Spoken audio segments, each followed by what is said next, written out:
Hello everyone, আসসালামু আলাইকুম। কেমন আছেন সবাই? আশা করছি সবাই ভালো আছেন। আমার কাছে এখন সবথেকে শান্তির, সবথেকে সুন্দর দৃশ্য হলো এটা, আমার বড় মেয়ের কোলে আমার ছোট মেয়ে। আলহামদুলিল্লাহ।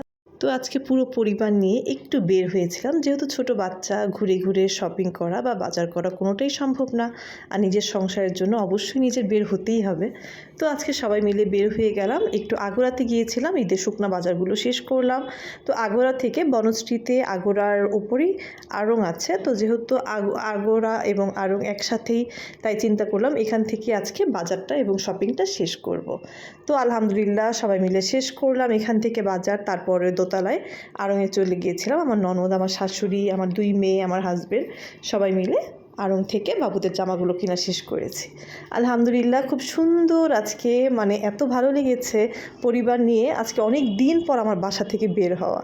তো তারপর আমার শ্বশুর আর আমার হাজবেন্ড বাহিরে গিয়ে একসাথে ইফতার কিনে নিয়ে আসলো। তারপর পরিবারের সবাই মিলে ইফতার করলাম। বাসায় একটু ভেজিটেবল রান্না করলাম, আর বাকি সব কিছুই বাহির থেকে কিনে এনেছে। তো সবাই মিলে বাসায় একসাথে ইফতার করলাম। আলহামদুলিল্লাহ, এর থেকে শান্তি, এর থেকে ভালোবাসা আর আমার কাছে মনে হয় না আর কিছু আছে। পরিবার নিয়ে একসাথে থাকাটাই সব থেকে বড় শান্তি। তো সবাই ভালো থাকবেন, সুস্থ থাকবেন, তামু সাবনের সাথে থাকবেন, আমার জন্য দোয়া করবেন। আল্লাহ হাফেজ।